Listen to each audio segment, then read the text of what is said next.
Bonjour à toutes et à tous et bienvenue pour cette vidéo de test du Nubia M2, un smartphone magnifique que j'ai vraiment beaucoup de plaisir à vous présenter aujourd'hui. Comme toujours, n'hésitez pas à commenter, à partager et à liker cette vidéo ainsi qu'à vous abonner à ma chaîne pour suivre toutes mes prochaines présentations. Allez, c'est parti, on va attaquer sur la partie extérieure de ce Nubia M2. Un smartphone vraiment très joli avec un écran incurvé, vous le voyez, ici une finition noire avec un lecteur d'empreintes digitales en façade, donc avec ici un logo rouge. Vous le voyez, des petites LED à droite et à gauche pour les notifications. Ça donne un côté très chic à l'appareil. Le tout souligné par une petite bande dorée. Vraiment, cette finition noire dorée est sublime. Alors, c'est un appareil qui est entièrement en métal. Sur la face arrière, on va retrouver une double caméra avec un double LED flash. Sur le côté droit, vous allez avoir le bouton Power On Off. Vous le voyez, le bouton lui aussi est cerclé en doré. Donc c'est plutôt joli. Ça donne vraiment un effet très classe à ce Nubia M2.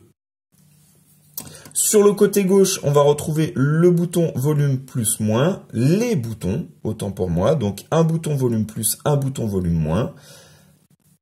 Sur le dessus, vous allez retrouver un petit microphone ici pour la réduction du bruit. Et sur le dessous, on va avoir une grille de haut-parleurs, une connectique USB type C et ici une prise jack. Voilà, donc c'est très complet. Sur la face avant, la caméra et puis donc des boutons. Alors boutons physiques, c'est important, tactile, donc à droite et à gauche avec des petites LED qui s'allume ici pour la notification hein, lorsque l'écran est éteint. Et sinon, quand vous appuyez dessus, également, les boutons s'allument en rouge. Ça donne vraiment un effet très joli. Et puis au milieu, on a le capteur d'empreinte digitale, également cerclé de rouge. Hein. Celui-là n'est pas lumineux, on croirait presque, mais c'est vraiment juste en fait une peinture réfléchissante couleur rouge. Donc ça donne un très très bel effet. Et puis vous le voyez, hein, cet écran incurvé, vraiment un design magnifique. Je continue avec les dimensions de cet appareil. Alors, en largeur, on est sur du 76 mm. En hauteur, on va éteindre l'écran, ça sera mieux. On est sur du 154 mm et une épaisseur de moins de 8 mm. C'est vraiment très très agréable en main, hein. On a un appareil qui est très fin, une batterie intégrée de 3630 mAh, donc c'est plutôt très réussi, hein. Vous voyez, l'appareil est vraiment fin, il a une batterie malgré tout qui est conséquente, donc une très belle réussite au niveau du design de cet appareil. Le poids 169 grammes, pardon, ça reste quand même très raisonnable, hein. C'est plutôt facile à tenir en main. À l'intérieur ici, donc vous avez un petit tiroir qui vous permet d'accéder aux cartes SIM. Alors, vous avez 2 nano SIM à l'intérieur, donc possibilité d'insérer 2 nano SIM ou alors une nano SIM et une micro SD. Voilà, donc c'est bien un téléphone qui est soit double nano SIM, soit nano SIM plus micro SD. C'est plutôt pas mal. On va allumer notre écran. La première impression déjà, on a un écran qui est plutôt joli, assez réactif, hein, le tactile marche vraiment très très bien. On a des animations là, je vous le montre, vous voyez, lorsque on allume l'écran, on a des espèces de petites vaguelettes pour nous indiquer qu'on doit faire glisser vers le haut. C'est vraiment très très joli. Alors j'avais lu que l'écran n'était pas suffisamment lumineux. Personnellement, j'ai pas constaté de problème de luminosité. J'ai testé en luminosité maximum, l'écran est très lumineux. Alors effectivement, d'origine, le fond d'écran est noir, mais l'écran en lui-même est quand même relativement lumineux, hein. Il n'y a pas de souci au niveau de l'affichage. Un affichage très correct, un écran qui est très réactif, donc pas de souci. On va aller voir directement les numéros IMEI. Donc étoile dièse 06 dièse. Ici on a bien 2 IMEI en 86. Alors le mode ingénieur, malheureusement on n'y a pas accès, hein. Vous voyez, étoile dièse 364 6633 dièse étoile dièse étoile. Malheureusement, pas d'accès au mode ingénieur. Vous voyez les boutons qui s'allument, franchement c'est très joli quand vous appuyez, hein. Ça fait très très classe. Alors, en ce qui concerne les bandes de fréquence, on va se référer au manuel qui est fourni. Donc vous le voyez, bon 2G, 3G, pas de souci. Et pour la 4G, on a la B1, B3, B5, B7, B8, B20, B38, B39, B40, B41. Également en TDS-CDMA, la 34 et la 39. Donc on est plutôt complet, on est même très complet au niveau des bandes de fréquence. Il manquera la B28 pour la France, hein, les nouvelles bandes de fréquence, mais globalement il fonctionnera avec quasiment toutes les antennes relais sur le territoire français. Je continue avec Antutu. Alors, benchmarking Antutu. Alors ne vous fiez pas aux bandes, hein, que vous voyez à l'écran, hein, c'est simplement la caméra qui fait apparaître des bandes, hein. Il n'y a pas de bande affichée à l'écran. Le score Antutu 76 036, c'est un très bon score, hein. C'est un score de milieu de gamme. On n'est pas sur de l'entrée de gamme, on est sur un bon milieu de gamme, et c'est ce qui m'a décidé un peu à vous présenter ce modèle, en plus de son design. C'est un modèle qui est sorti il y a quelques temps déjà, hein. Il est sorti en 2017, mais à l'heure actuelle, son prix a fortement baissé et c'est, à mon sens, l'un des meilleurs rapports qualité-prix que vous pouvez trouver en matière de téléphonie à l'heure actuelle. On reviendra sur le prix à la fin. Donc le modèle, c'est le NX551J. C'est important, hein, il existe plusieurs versions de ce Nubia M2. On a notamment une version light. Il y a plusieurs versions qui existent. Ici, c'est bien le NX551J. Et c'est une version, vous allez le voir, qui est très bien dotée. Donc, dans le détail, notre Nubia NX551J. Ici, donc, il tourne sous une version Android 6.0. Alors, c'est peut-être ce qui peut freiner certains d'entre vous, mais croyez-moi, cette version d'Android ne vous limitera pas dans l'usage que vous aurez du téléphone, hein. Effectivement, il y a certaines fonctionnalités qui sont pas totalement à jour, mais globalement, c'est une fonction qui est stable, ça c'est bien, et qui fonctionnera très bien. Le processeur, alors c'est un MSM 8953 de chez Qualcomm. La puce graphique, pardon, c'est une Adreno 506. La résolution d'écran, on est sur du 1080 par 1920, donc on est sur du Full HD. Ça, c'est très bien. L'écran fait 5,5 pouces, hein, je vous l'ai pas précisé. On est sur un 5,5 pouces. La caméra arrière, alors ici, elle est affichée en 13 mégapixels. Attention, elle est donnée pour du 16 mégapixels par le fabricant. Au niveau de la mémoire, on est sur 4 Go de RAM, ça c'est très bien, 64 Go de RAM, vous voyez qu'il vous reste 52 Go pour installer tout ce que vous voulez, donc c'est très très bien au niveau de la capacité mémoire. Le processeur, donc un octa-core cadencé à 2 GHz, alors on va aller voir dans le détail, vous voyez, on a bien les 8 cœurs qui fonctionnent. Donc avec des cadences différentes, évidemment, en fonction de l'utilisation. Et nos 8 cœurs fonctionnent bien. Donc le processeur, hein, c'est du Snapdragon 625. Hein, je ne vous l'ai pas précisé. Snapdragon 625, cadencé à 2 GHz, donc très performant. La puce graphique Adreno 506 avec... Alors, vous voyez, on a des choses au niveau d'Antutu qui sont pas cohérentes, hein. On vous dit affichage 4,7 pouces. Pas du tout, hein. On est sur du 5,5 pouces.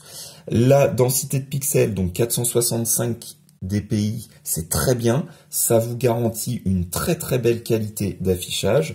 On va tester le multipoint.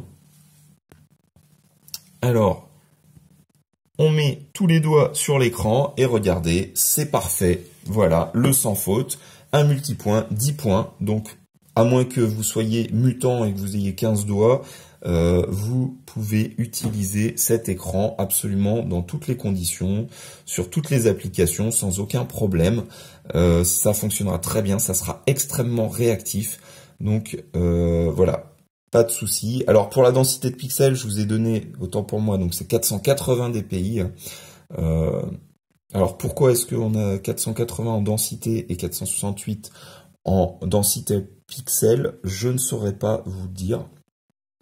En tout cas, un très très bel écran. Pour les caméras, alors vous le voyez, on a là aussi une petite erreur dans le toutou, donc on est bien sur 16 plus 13 à l'arrière et 13 à l'avant. Donc très belle résolution aussi, on verra au niveau de la photo, c'est correct, c'est pas extraordinaire mais c'est correct. La batterie elle est affichée pour 3000 mAh. Normalement, elle est censée faire 3600 mAh. Donc, à voir. J'ai vu en fonction des tests, effectivement, parfois la batterie était affichée à 3000, parfois elle était affichée à 3600. Donc, à voir à l'usage, il faudra tester. Malgré tout, avec le processeur qui est relativement performant, on devrait avoir une autonomie qui est très correcte.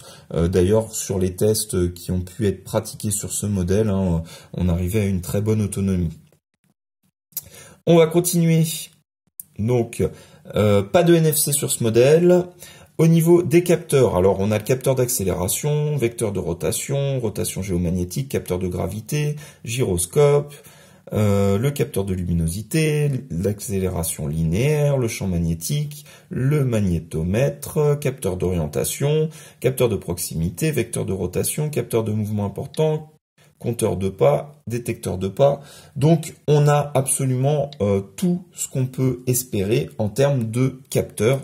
Il est très très bien équipé.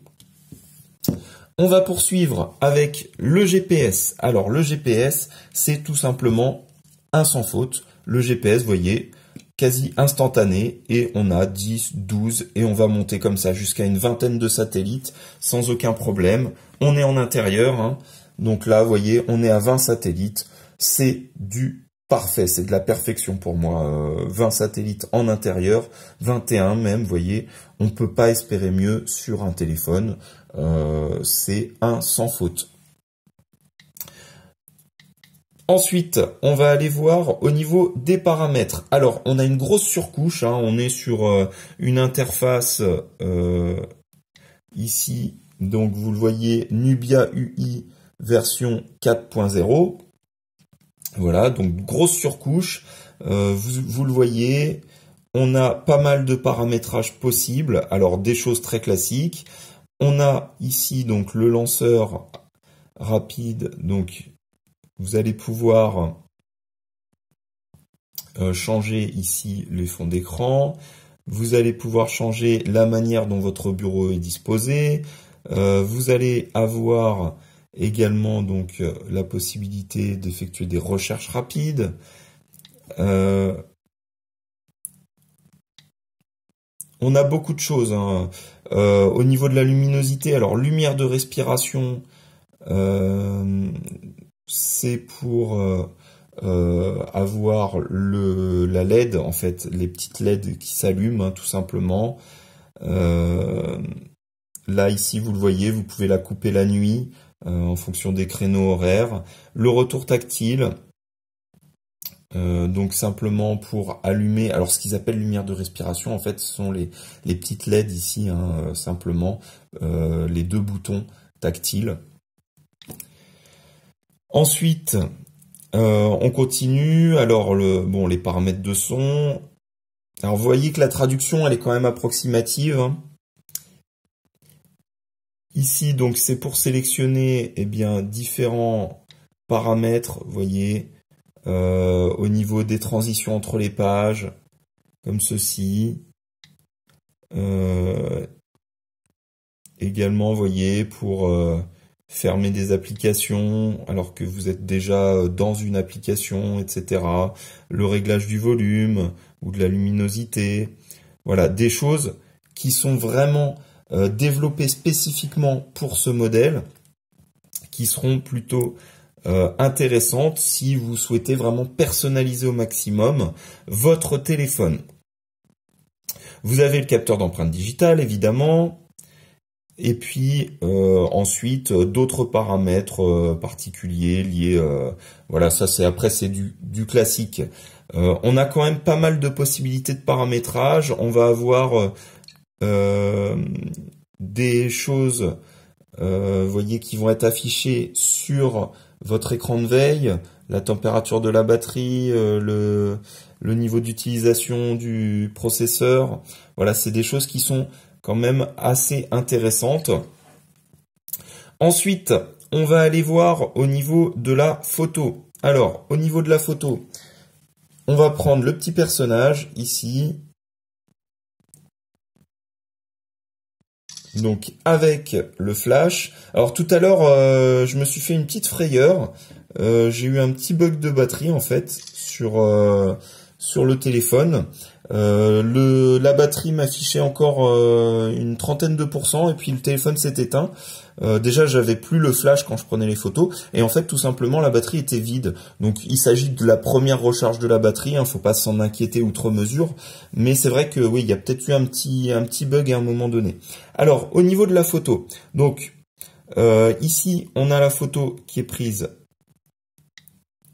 sans flash, là la photo avec flash. Alors tout à l'heure, j'ai pris différentes photos également en extérieur pour que vous puissiez voir. Au niveau du rendu en extérieur, aucun souci, la qualité photo est bonne. On a un beau rendu des couleurs, c'est assez fidèle. Je vous ai pris également, vous voyez, des bobines de fil de différentes couleurs. Et ben, c'est très fidèle à la réalité. Aucun souci au niveau de la qualité de la couleur. Ici, une photo prise en intérieur, donc sans lumière, enfin sans flash. Donc ça rend pas trop mal, c'est pas d'une qualité extraordinaire. Là, c'est une photo ratée, donc c'est au moment où justement j'ai eu le bug batterie. Vous voyez, j'ai le flash qui a commencé à bugger et puis peu de temps après, le téléphone s'est éteint. Ici une autre photo donc prise sans flash, bon ça on va passer assez rapidement. Là on va aller sur la photo avec flash, alors c'est plus intéressant de voir ça. Avec le flash, effectivement la qualité de l'image est excellente, on est sur une très très belle image, très nette, le rendu des couleurs est pas mauvais, vous voyez même avec le flash, on arrive à distinguer quand même des couleurs. Parfois, vous avez des appareils qui vont vous afficher en blanc le haut du personnage, si vous avez vu d'autres tests que j'ai pu faire. Avec le flash, la tête du personnage a la même couleur que son pantalon. Ici, on voit bien la différence entre les deux. Les couleurs sont vraiment très fidèles à la réalité et on a une excellente qualité d'image. Donc je sais pas d'où venaient les tests qui ont pu être faits sur la partie photo de ce téléphone où on dit que la partie photo est médiocre, parce que très honnêtement la partie photo elle me semble très correcte. Et puis ce qui est important à préciser, c'est que vous avez une application photo qui a été développée avec énormément de possibilités de paramétrage. Vous avez vraiment, voyez, c'est très très simple d'utilisation. Vous vous mettez en mode pro, vous pouvez régler l'ouverture, etc. Voilà, c'est vraiment très simple, très intuitif et honnêtement, la partie photo pour moi c'est plutôt un point positif sur ce téléphone. Voilà. On va aller voir au niveau du son. Alors, avec le benchmarking 3D AnTuTu, tout simplement, vous allez pouvoir constater la qualité de l'affichage et également la partie sonore. Donc c'est parti, on lance. Alors j'ai coupé le son.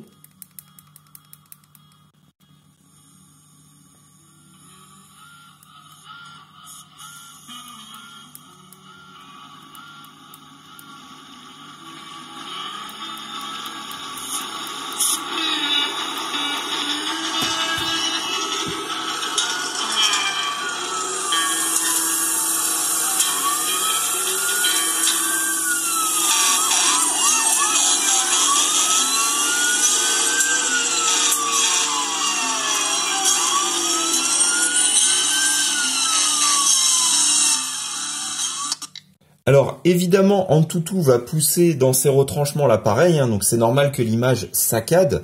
Ce qu'on peut dire au niveau qualité d'affichage, c'est qu'on a vraiment une très très belle image. Et au niveau du son également, on a un volume sonore qui est extraordinaire et une qualité sonore qui est très bonne. Donc là-dessus, c'est quasiment un sans faute également. Voilà. Alors pour faire un bilan de cet appareil, qu'est-ce qu'on peut en dire? Eh bien, tout simplement, c'est un appareil qui, oui, est sorti il y a un an de cela, donc avec une version Antutu, Android 6.0, donc qui date un petit peu. Néanmoins, c'est un appareil qui a tout pour lui. Il a une bonne batterie, il a un excellent écran, il a un GPS qui est parfait, il a une très bonne qualité vidéo, sonore, il a 4 Go de RAM, 64 Go de ROM, vous avez toutes les fréquences 4G, c'est quasiment un sans faute. Le lecteur d'empreintes digitales, les LED de notification, vous avez quasiment tout, en plus avec un design qui est franchement bluffant, vraiment, hein, très très réussi. Que demander de plus à ce modèle? Il faut savoir que c'est un téléphone qui, à sa sortie, était vendu aux alentours de 300 €. Donc effectivement, ça en faisait un milieu de gamme avec un certain prix quand même. Hein. Nubia, c'est une filiale de ZTE. Hein. C'est une filiale un peu premium de ZTE. Donc avec une gamme de prix qui est un peu plus élevée que sur des appareils un peu underground. Cet appareil-là, aujourd'hui, il est vendu, vous arrivez à le trouver aux alentours de 120 €. Donc pour 120 €, ce téléphone-là, pour moi, c'est la perfection. On peut rien attendre de plus d'un téléphone à ce prix-là. À 120 €, vous avez vraiment un modèle qui regroupe tout ce qu'on peut attendre de bien sur un téléphone d'entrée de gamme, de milieu de gamme également, hein, parce que en termes de rapport qualité-prix, je pense que à l'heure actuelle, il est quasiment imbattable. Voilà, n'hésitez pas à me dire ce que vous pensez de ce modèle. Comme toujours, n'hésitez pas à commenter, à partager, à liker cette vidéo. Je vous remercie de l'avoir suivi jusqu'au bout si c'est le cas. Et puis, je vous donne rendez-vous très prochainement pour un nouveau test. Merci à toutes et à tous et à très bientôt. Au revoir.